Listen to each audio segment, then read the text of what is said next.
medical song, and it concerns a disease whose classification according to the International Classification of Diseases is 302.0.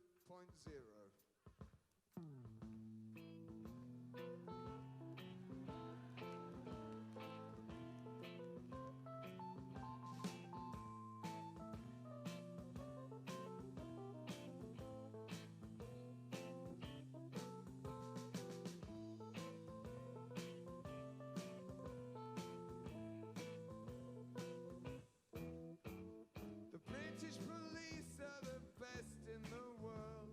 I don't believe one of these stories I've heard about them raiding our pubs for no reason at all, lining the customers up by the wall, picking out people, knocking them down, resisting arrest as they're kicked on the ground, searching their houses, calling them queer. I don't believe that sort of thing happens here. Sing if you're glad to be gay. Sing if you're happy that way. Hey, sing if you're glad to be gay. Sing if you're happy that way. Pictures of naked young women are fun in tidbits of Playboy, page 3 of The Sun. There's no nudes in Gay News or One magazine, but they still found excuses to call it obscene. Read how disgusting we are in the press. The Telegraph, People and Sunday Express. Molesters of children, corrupters of youth. It's there in the paper, it must be the truth. Try and sing if you're glad to be gay. Sing if you're happy that way. Hey, sing if you're glad to be gay. Sing if you're happy that way. Don't try to kid us that if you're discreet, you're perfectly safe as you walk down the street. You don't have to mince or make picture remarks to get beaten unconscious and left in the dark. I had a friend who was gentle and short. He was lonely one evening, he went for a walk. Queer bashers caught him, kicked in his teeth. Was only hospitalized for a week, and he still bears the scars. Sing if you're glad to be gay. Sing if you're happy that way. Hey, sing if you're glad to be gay. Sing if you're happy that way. And sit back and watch as they close down our clubs, arrest us for meeting and raid all our pubs. Make sure your boyfriend's at least 21, so only your friends and your brothers get done. Lie to your workmates, lie to your folks. Put down the Queen's, tell anti-queer jokes. Gay lives ridiculous, join their laughter. The buggers are legal now. Good morning.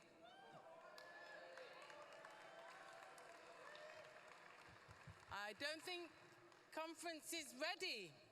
Good morning, conference.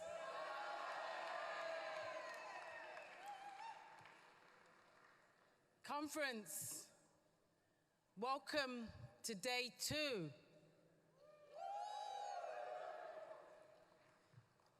Thank you, all of you, who have given up your time, your energy, and your effort to be here.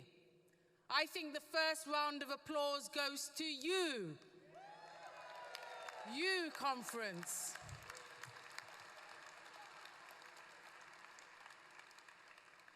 Conference, my name is Claudia Webb. For those of you who don't know me, I hail from Leicester. I'm delighted to be with you today. I'm going to chair this morning's proceedings. Just to remind you, for those of you who want to raise an issue, we have a dedicated room to the side of the conference centre. Please make use of it. Hopefully, we've warmed it up today. Conference. Are we ready for a radical transformation of British society in the interest of the overwhelming majority? Conference. Are we ready to build our power by growing the workers' movement and strengthening our social movements? Conference. Are we ready to win at local, regional, and national level? And conference, are we ready for democracy, inclusion, and transparency? So, in the spirit of that, yesterday, conference, you voted.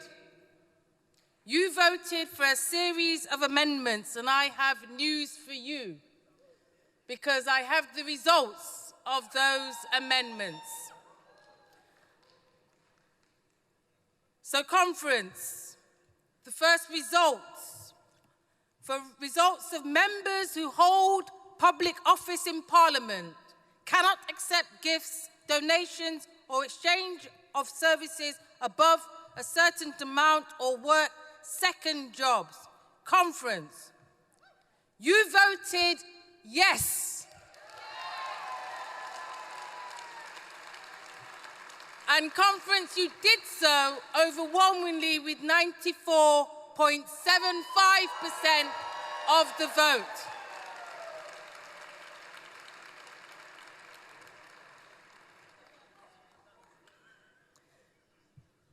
Conference, you voted in relation to the Central Executive Committee elections. You voted for option A.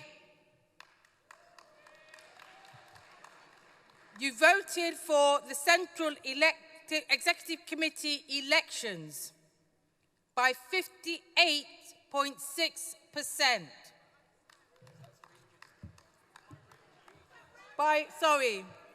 You voted it by regions, for regions to vote.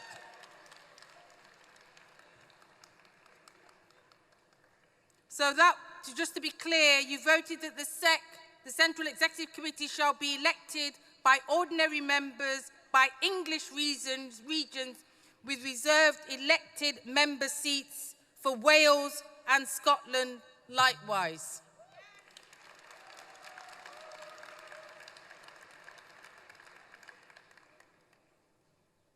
Conference, on the issue of spending. On the issue of spending, you voted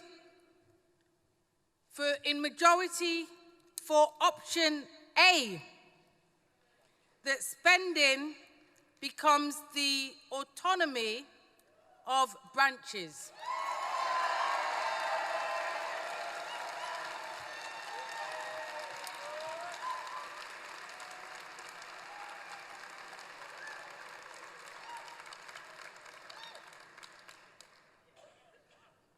Conference. Did I give you the percentages? Okay, let me do that. On the percentage, you voted for option A, and you voted at 66.43%. Is that?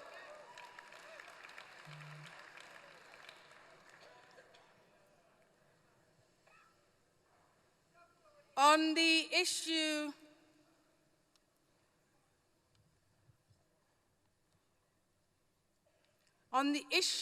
of what the accuracy would be for meetings,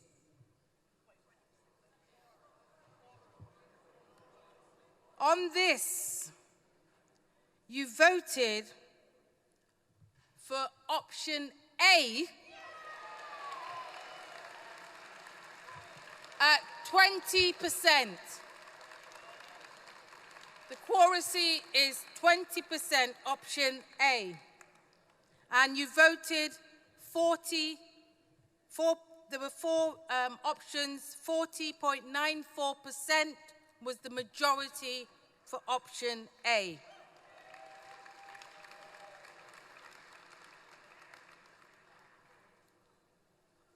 Conference on dual membership.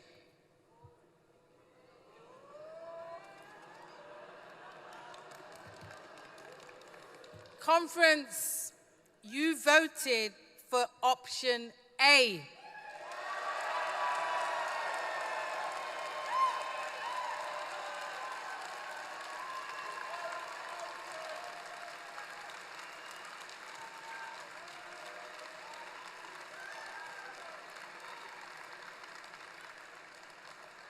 And to be clear, Conference, this vote that we've been taking is to the entire membership who were authorised to vote, not just those of you in the hall. So when I say conference, I mean members, all members entitled. You voted that members shall be permitted to hold membership in other national political parties where they have been approved by the Central Executive Committee, as aligning with the party's values to include those with whom the party cooperates electorally. The approved list shall be subject to ongoing Central Executive Committee review and annual ratification. 69.2%.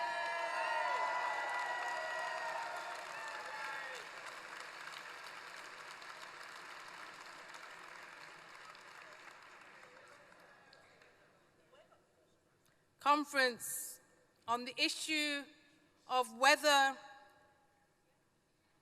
this should be a mass party rooted in the broadest possible social alliance. Conference, you voted yes.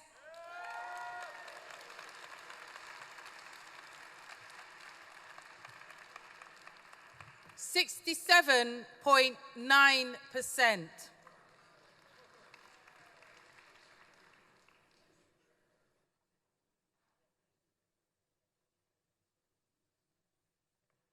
Conference on the issue of whether your party should be explicitly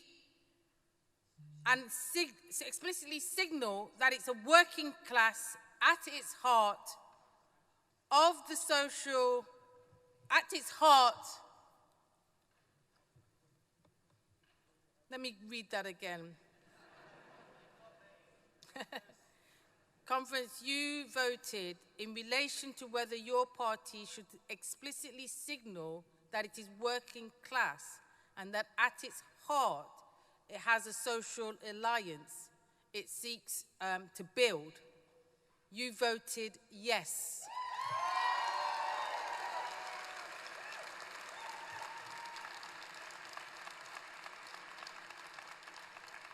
So you voted yes that explicitly the working class is at the heart of the social alliance that we seek to build. 77.85%.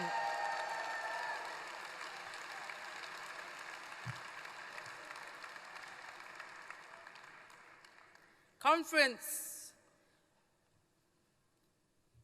participants, all voters, on whether your party should explicitly signal It is a Socialist Party conference.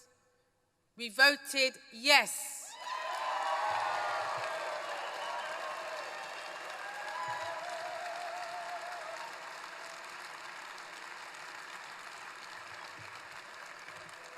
%80.26%.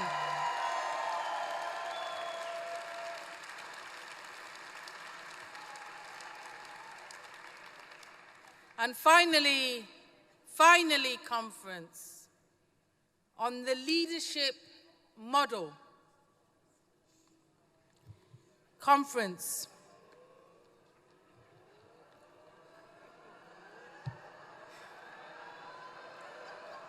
Conference, you voted option B. You voted for a collective leadership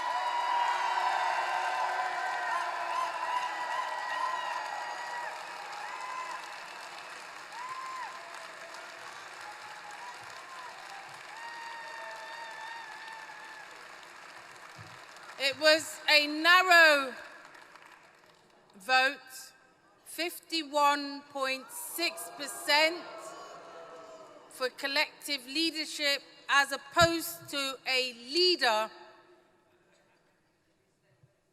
and central executive model. So that conference, that participants, that for everyone who's voted online is the end of the results for the votes for now. So you have one further task, conference, and that is for you to now vote on the two papers that we discussed yesterday. They will now be out for voting now to move to ratify both of the documents, the political statement and the Constitution is now open to be ratified, to be voted on now. Thank you, conference. Sorry, and just to be clear, the vote for that closes at 4. So whilst you're doing that, I want to just introduce our first speaker for today, who's going to introduce the next speaker, but my very, very good friend, I hope. Conference, give it up for Jeremy Corbyn.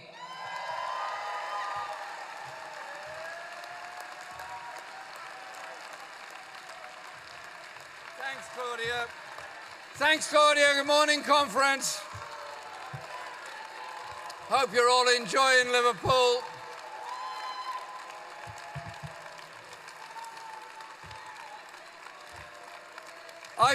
My duty this morning is to introduce the next speaker, who is the MP for Leicester South. Now, just cast your minds back. If you'd been here 2 years ago, I would have been introducing somebody who now represents the government on Good Morning Britain, otherwise known as Jonathan Ashworth MP, who is no longer the MP for Leicester South. Because my good friend and comrade here is now the MP for Leicester South. Can we give it up for Shockat Adam, please? Because something extraordinary happened in July 24, and that was the election of a group of independent MPs to Parliament. And please understand how hard it is to put your head up as an independent candidate and fight an election against very well-funded party machines with aggressive media against you and no national funding behind you. Shockat put his name forward on behalf of his community and campaigned very hard and won the election. I was in Leicester with him not so long ago, and I met the people who worked in his campaign. I'd never met a more dedicated, determined, harder working bunch in my life who put their everything into making sure that he won that election. He came under lots of attack, lots of smears and so on during the election campaign, but he stood up against racism. He stood up against the smears. He stood up for the rights of asylum seekers and refugees, despite everything the national media was saying. And of course, he got elected. And I think we should all be absolutely delighted for that. And when the election had happened, those of us, the 5 of us who'd been elected as independents, met in my office around a teapot and discussed what we're going to do. We're not a party, we're just a group of people who got elected as independents, but we wanted to work together. Obviously, the issue of Palestine and Gaza was at the forefront of our mind. And we persistently, week in, week out, ever since that day, raised issues of the disgraceful British arms sales to Israel and the genocide against the Palestinian people. And we've obviously worked with other people across Parliament in doing that. But absolutely. And so it's not only that issue that we raise, crucial and central as that is to the very thought process and the very morality of all of us in this hall today. But he and others also spoke out against the immorality of the 2-child benefit cap, which has driven so many children into poverty and so many families into poverty. The only reason the government retreated on that in the budget is because of pressure of people like Shockat and others all around the country that continually raised the issue. And he raised that in his first speech in Parliament after the opening of Parliament. He also strongly supported the rights for justice for the WASPy women who've been so disgracefully treated by successive governments, and supported the campaign against the winter fuel payment cut, and also campaigned for wealth taxes. And, of course, the disgraceful attempt by the government, by his fellow Leicester MP, Liz Kendall, to take £5 billion out of the welfare budget for personal independence payments. And so it's an absolute pleasure, ever since July 24, of working with Shockat in Parliament. You know what his job is, I think most of you do. I just think he's very far-sighted. You don't get it, he's an optician. Sorry about that. There's no point making a joke if you don't understand it in the first place. Can I just say what a pleasure it is to work with him. Please give a warm Liverpool welcome to Shockat Adam.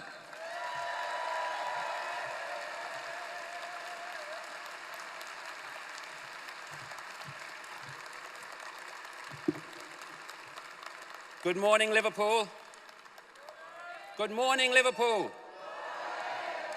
You know, to be introduced by Jeremy Corbyn, I think I can retire straight away now today and go home. Let me just return the compliment. As a newbie in Parliament, hesitating for every intervention I make, mumbling through every question I ask, you know, mumbling through some of my speeches, I've got the rock star of politics sitting next to me saying, Shockat, that's the best question I've ever heard in my life. That is a testimony of Jeremy Corbyn.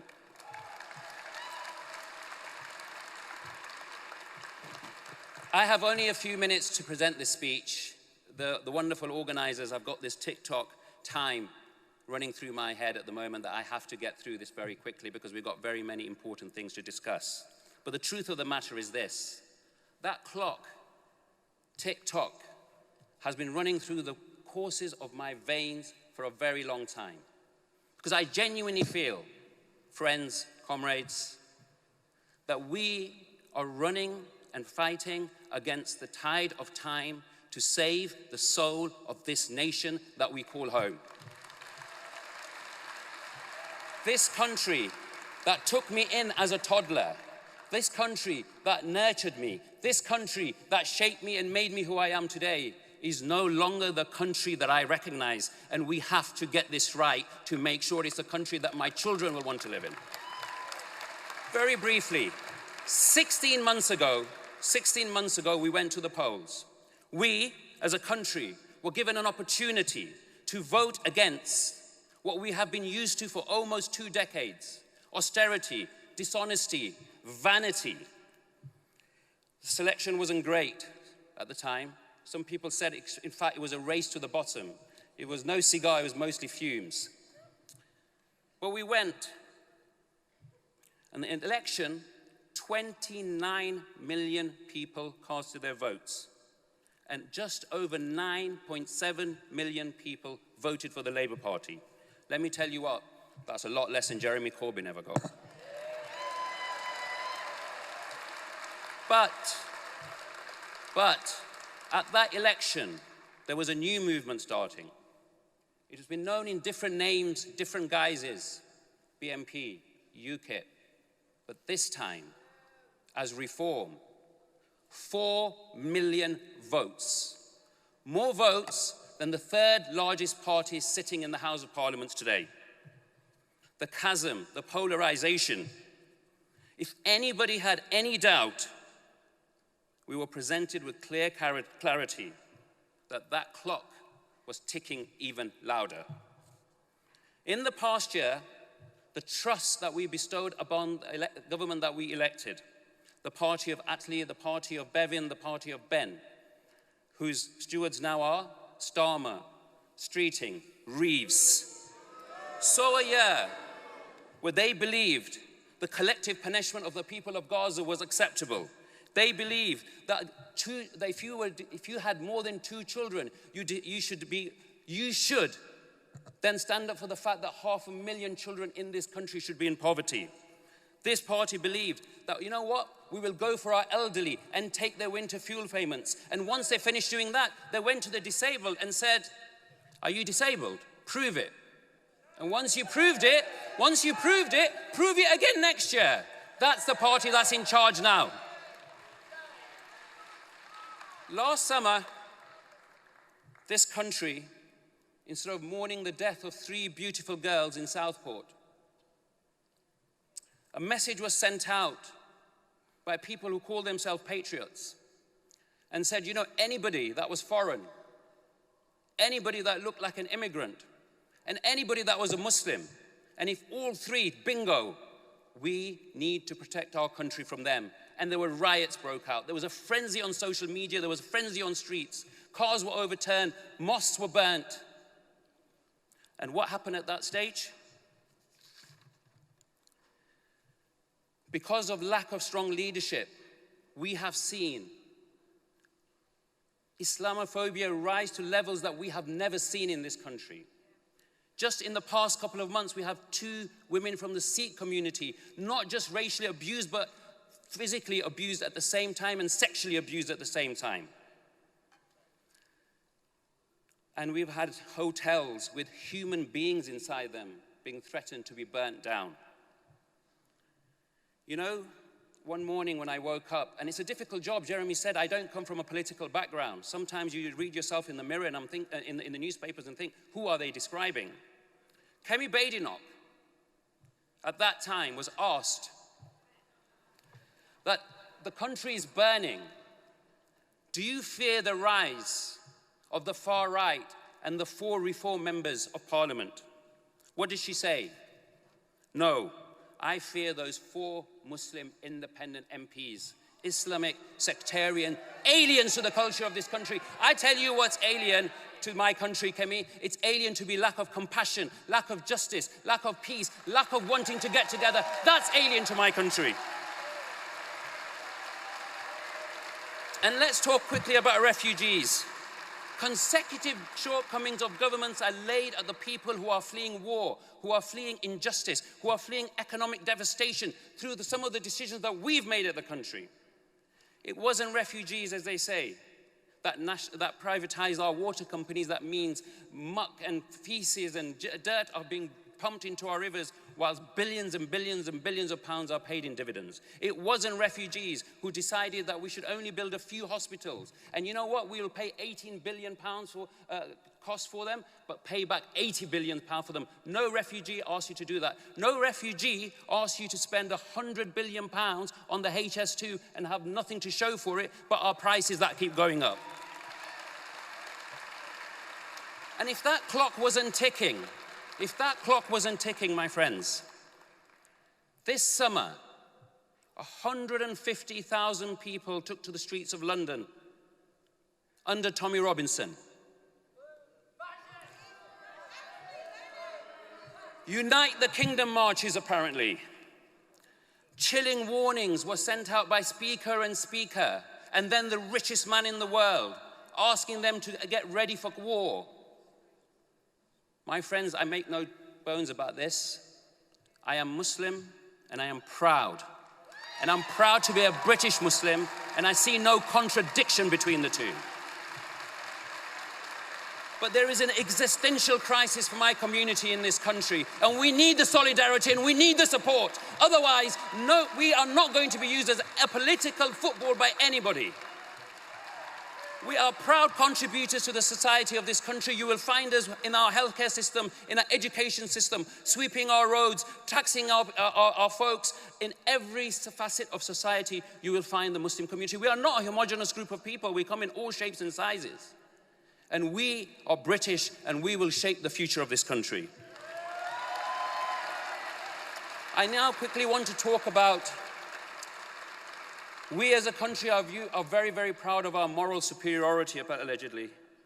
The people that have always been on the right side of history, and we have built infrastructures and been the architects of world orders after the heinous and the horrendous actions of Europeans during and before World War II. We said never again will we allow this to happen.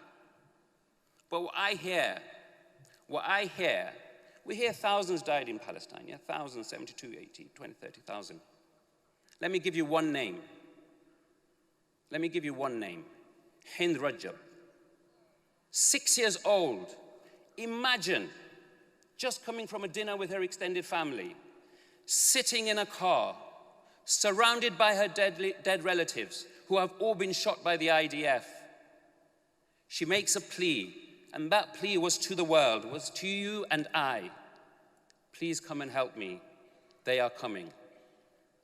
Hind, we failed you. We failed you badly. And for that, we seek forgiveness. We have seen that whilst this was going on, one of the most frustrating things that I find in Parliament is when they tell me, and when they tell my colleagues, when they tell Jeremy, when they tell people of good people on all sides, that we are doing everything that we can to stop this conflict from happening. We won't stop sending arms. We stopped 8%. What more do you want? Not F-35s, the ones that are killing the children. We can't stop those. We'll continue to share intelligence with them. We'll continue to allow them to use our air bases. We'll train their soldiers. We'll welcome their ministers at red carpets. But you know what? We're doing everything that we can. But we can't even call their ambassador in for questioning. I say to them, shame on you.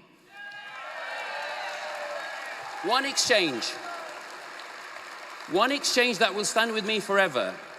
When David Lammy, the then Foreign Secretary, was asked that let's have economic sanctions like we did in apartheid South Africa to make a change. Who here agrees we should have economic sanctions against Israel? And David Lammy, who summons his slavery ancestry at every opportunity that he can, says this: it is simply too expensive for this country to have economic sanctions against Israel. Let me tell you, David, one of the biggest obstacles for the abolition of slavery was it was too damn expensive. The irony now that the child of somebody who was from slavery is saying it's too expensive is unbelievable. And let's make this clear. The suffering of the people of Gaza is unparalleled compared to what we're going through. They were losing their homes, their livelihoods, their limbs, and their lives. But Gaza has changed the world. We were losing our civil liberties. People in wheelchairs, people who are on the right side of history, people who are children of survivors of the Holocaust were being arrested simply for standing up against the end of a genocide. And this is the shame of this country and not the country that I recognize. And that tick-tock is tick-tocking. Finally, I want to end on this. Something else happened 16 months ago. in a few pockets, in a few constituencies. People that were chained to mainstream parties, that were addicted to mainstream parties. You could be whoever or whatever, they would have voted for that mainstream party. They were chained like mental slavery. Suddenly said, no. We no longer allowed to be colonized in our minds by you. We no longer will be colonized by our bodies by you. You have taken our support, our commitment, and even our love for too long, and we will take this no longer. Because people got together, people organized, people began to believe that we can make the change. And you know what? In some constituencies, we overturned 22 and 23,000 majorities, because that's what people can do when they get together. Remember, the most common way people give up their power is by thinking they don't have any. The greatest trick the devil ever played is that he doesn't exist, and making us believe that. The greatest trick the people in power ever played is to make you and I feel that you don't have any power. We're not going to take that anymore.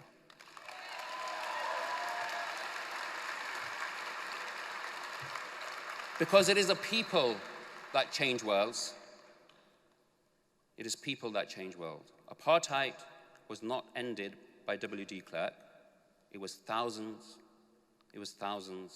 of Nelson Mandelas.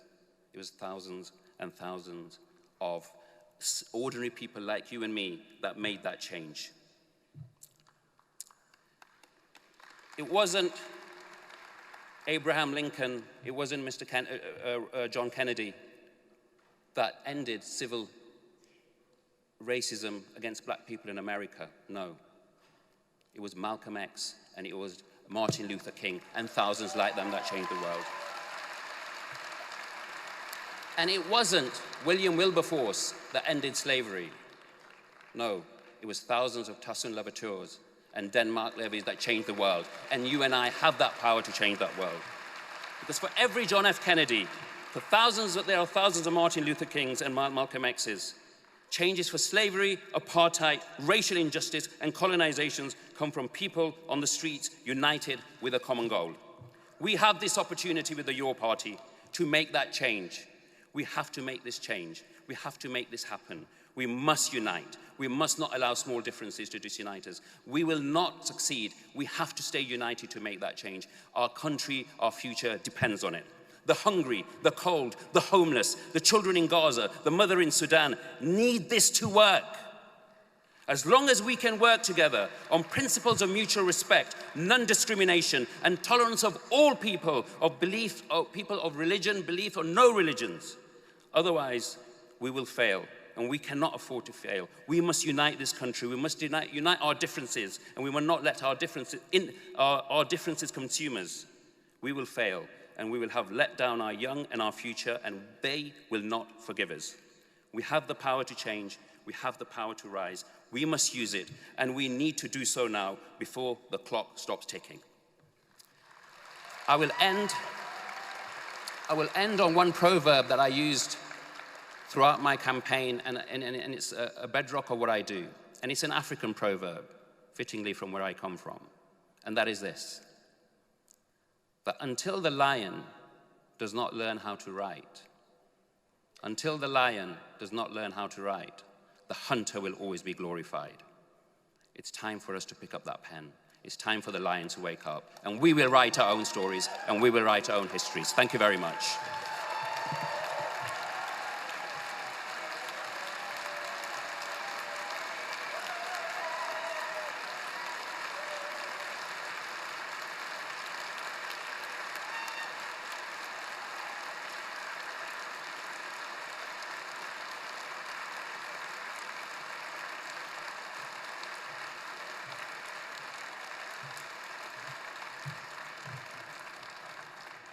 Conference, that was a brilliant speech from my friend Shockat Adam. And as Shockat's leaving the stage, I just want to say, his speech brought a tear to my eye. I just want to thank Shockat also publicly in 2019 when I stood as a Member of Parliament for Leicester East. 6 Labour councillors wrote in the eve of election, they wrote to the papers and said that they would not be voting Labour and would not support Labour and would not support Jeremy Corbyn. They were Labour councillors in the run-up to an election. Shockat Adam, without any political background, and his family stood up and came to my defence, even whilst the Conservatives and the right wing were launching Operation Dharmic Vote, saying that I was poison and they should vote for Nectar. Shockat Adam and his family stood by my side, and the community rallied and we won. So I want to publicly thank Shockat and his family for that. And his speech brought a tear to my eye. And that is what we do when we unite together. We have people in Parliament that actually stand for the right things, for justice, for equity and equality. Our next speaker, and I want to thank our next speaker because our next speaker is an international speaker and they've chosen to be with us today. Our next speaker is Erik Uden from D-Link. Give it up for Erik Uden. Thank you.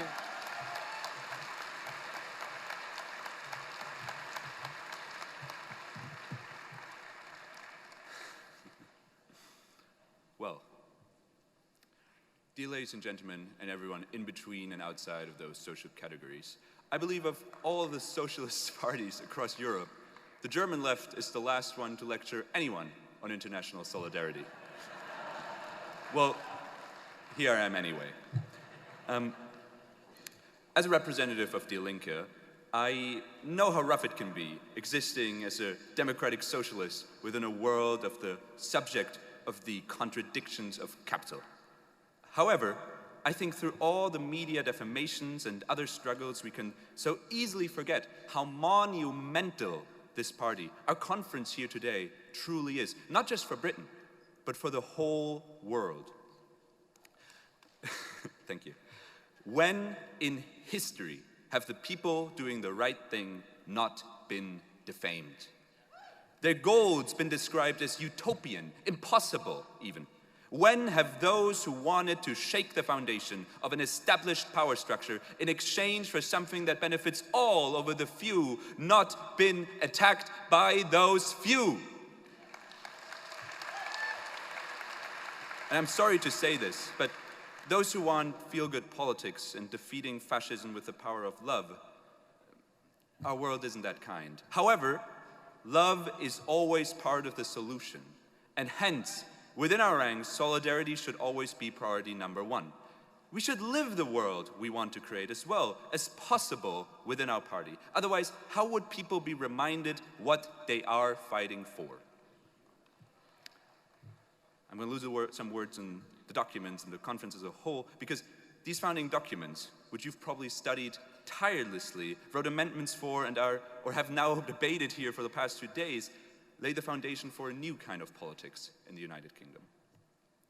Zoran Mamdani winning the New York mayoral elections, democratic socialist parties being on the rise again in all of Europe, especially in Germany with a historic and really unexpected sweep in the last general elections this year. This is our success.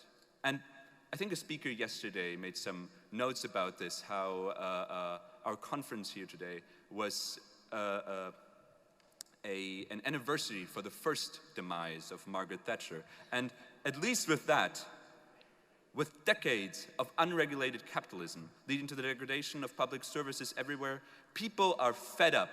And it's safe to say that, again, at the latest of the founding of our party, once and for all, Thatcherism is dead.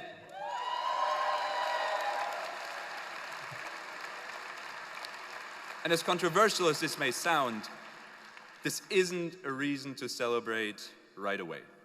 Because as the strengthening of the far right has shown, the whole neoliberalism and the atomization it created, the hole it has left is currently being flooded with reactionary fascist forces like Reform and their kin. It is our job to offer an alternative by daring to criticize the system responsible for the worsening of people's lives, instead of trying to once again find scapegoat after scapegoat. We recognize that people's lives are worsening due to the contradictions of capitalism, the economic division between the rich and poor increasing, less people being able to afford a place to live, more people becoming homeless, more hatred, racism, and transphobia as a tool to divide the working class. Something that has always been inherent to the capitalist system and always will be. The system is not broken, it is working as intended. We aren't just planning on managing a broken system or fighting against symptoms, but we will point out and criticize the root of our problems, the capitalist world and the faulty electoral system that upholds it. We know capitalism cannot be reformed. It needs to be abolished. Ladies and gentlemen, and everyone in between and outside of those social categories. And it isn't our job to fight its symptoms, become managers of this crisis, and have our main political goal just be the redistribution of wealth. We need to ask why that wealth is even distributed this way to begin with, and establish a system where the exploitation underlying that fact doesn't exist in the first place. A socialist economic system, that's our goal.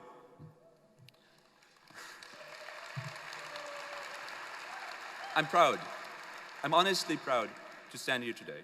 Proud of every volunteer and member of your party.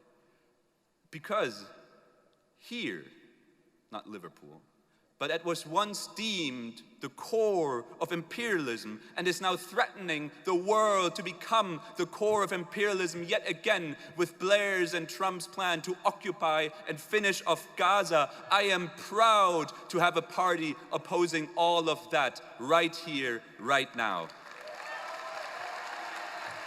It is a success the working classes of this world should rally behind, not just the people of Great Britain. Because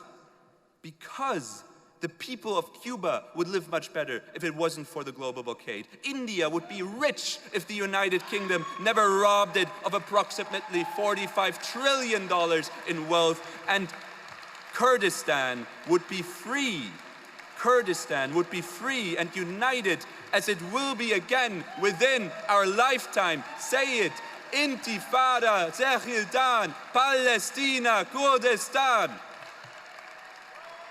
These countries don't need our pittance. They need our solidarity, and that means fighting the imperialist oppressor at home, not just rebuilding the chaos they have left behind and will leave behind over and over again. I envy you, you Westerners. You're very lucky. You are fighting the most important fight of all as you live in the belly of the beast. A quote by Che Guevara. The Bandung spirit will be flourishing, the global South emancipating itself, if it wasn't for our constant subjugation. Be it through the sanctions, bribery, weapons exports, or exploitation, or occupation. Nay to all of that, nay to it now.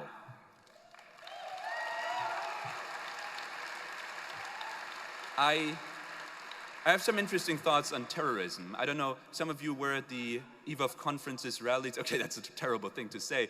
But there was a lady, you know her well, Audrey White, and her first sentence was, I'm a terrorist. That's a fascinating thing to say because it's a word with no internationally recognized definition. Suddenly, it's being used against domestic organizations like Palestine Action to justify their silencing. The so-called global war on terror culminating in what was always its goal, pointing the double-edged sword of imperialism against one's own people.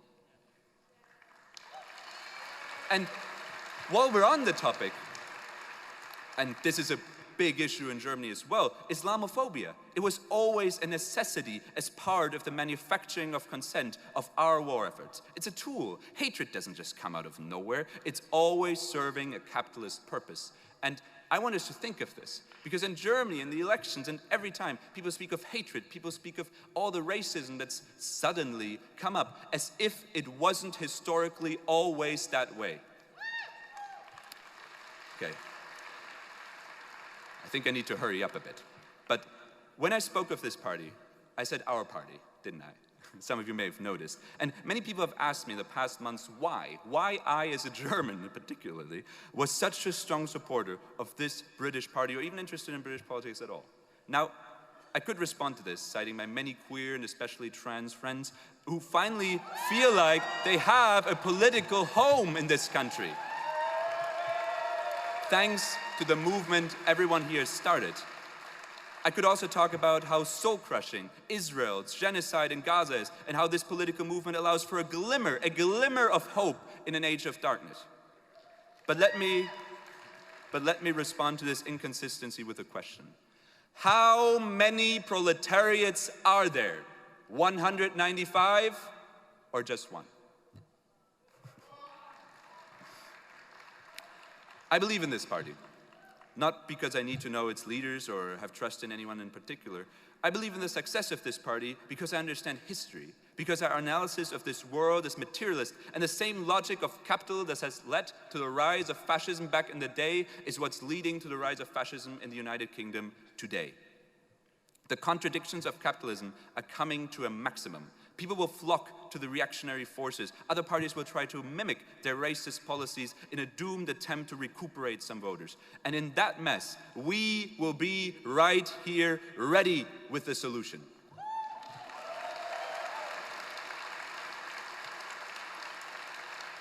A glimmer of hope for the disenfranchised. That's what we are. We must never steer away from our goal of a socialist world. And on our path, there's one thing we must never forget. We organize hope. That's what socialists do. It's the one resource more scarce than crude oil or good prime ministers. Hope. A finite belief that a better world is possible. And I believe, I truly do, there's no crime greater in the age of neoliberalism than for the ruling class to have robbed us of hope. Nobody voices their opinions anymore. They state their analysis of the world as fact, and they pretend their political actions are the only possible consequence. They pretend our solutions are utopian, and by doing so, smother any social justice movement before it could even launch. When in reality, another world is possible. Otherwise, their propaganda would be unnecessary.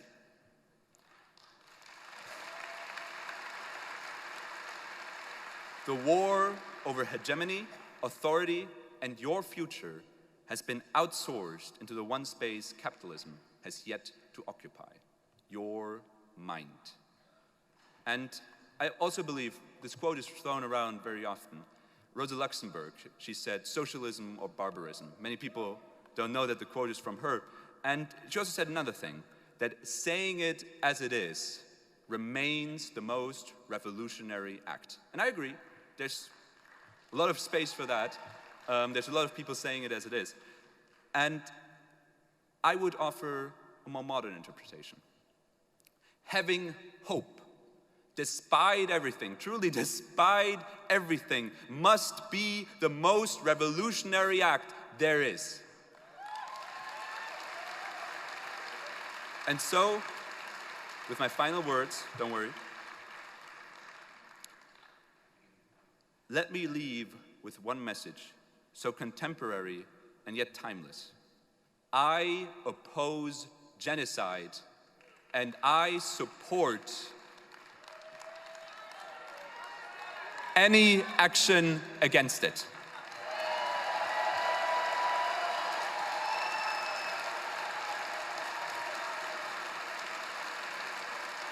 My name is Erik Uden, and we from the German left wish you the best of success to come Also, we really hope that the youth wing, the students and youth organization get their recognition as soon as possible. Get it started. The youth is our future because we can only abolish capitalism. It's the work of the youth to establish a socialist future. Thank you very much.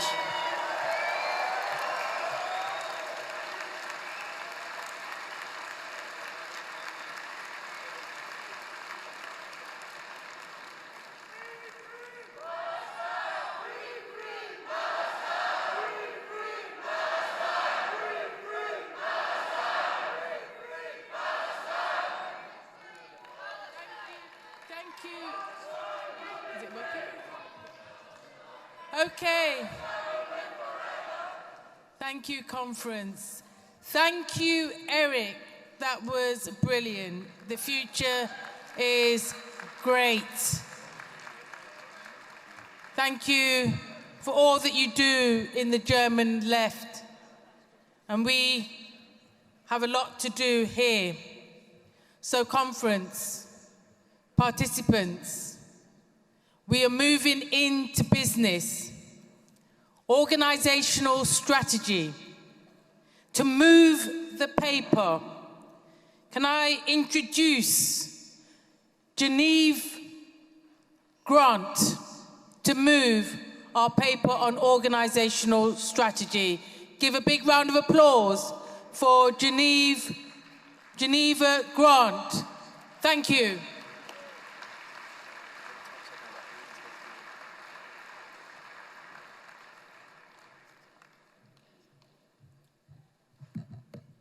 Good morning, conference. My name is Geneva Grant, and I am from East London.